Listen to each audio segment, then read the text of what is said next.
আমাদের রান্না হতে আছে, দেখুন পোয়া মাছ ভাজি করতে আছে আমার ফ্যামিলি মাটির চুলায়। ভিউয়ার জানাবেন যে এই যে ভাজি করে করে রাখতে আছে, আজকে রান্নার কি উপকরণ দেখুন। আজকে কি কি রান্না হবে, এই যে কুমড়া শাক, চিংড়ি মাছ, কুমড়া শাক, চিংড়ি মাছ, পোয়া মাছ, আলু দিয়া পাক হবে। এই মাছ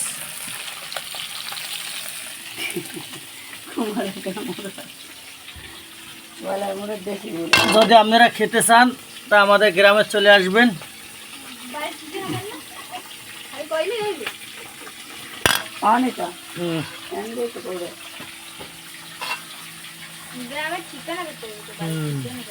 যদি খেতে মন চায় আমাদের গ্রামে চলে আসবেন। এই যে ভাজি করতে আছে,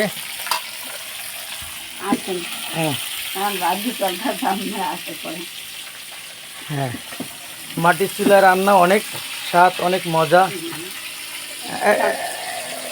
কুমড়া শাক রান্না হবে, ঠিক আছে।